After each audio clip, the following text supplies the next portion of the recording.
So in this Zumper tutorial video, I'll be showing you guys how to find apartments for rent here on Zumper. So once Zumper's opened up, I want you to go ahead and type in the location of your choice. For this example, I will use New York City.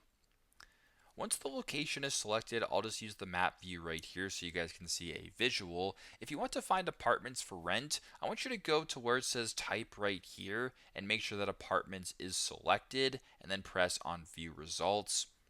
Now what it's going to be showing you guys is a refining of the apartments that are for rent. So if you want to go ahead and change this to a specific price, so let's go between 2,500 and 3,800, for example. These are all the apartments, not houses, not townhouses, etc., that would fit this criteria as an example. So very simple, very straightforward. This is how to find apartments for rent here on Zumper. Thanks again for watching, and I hope this video helps.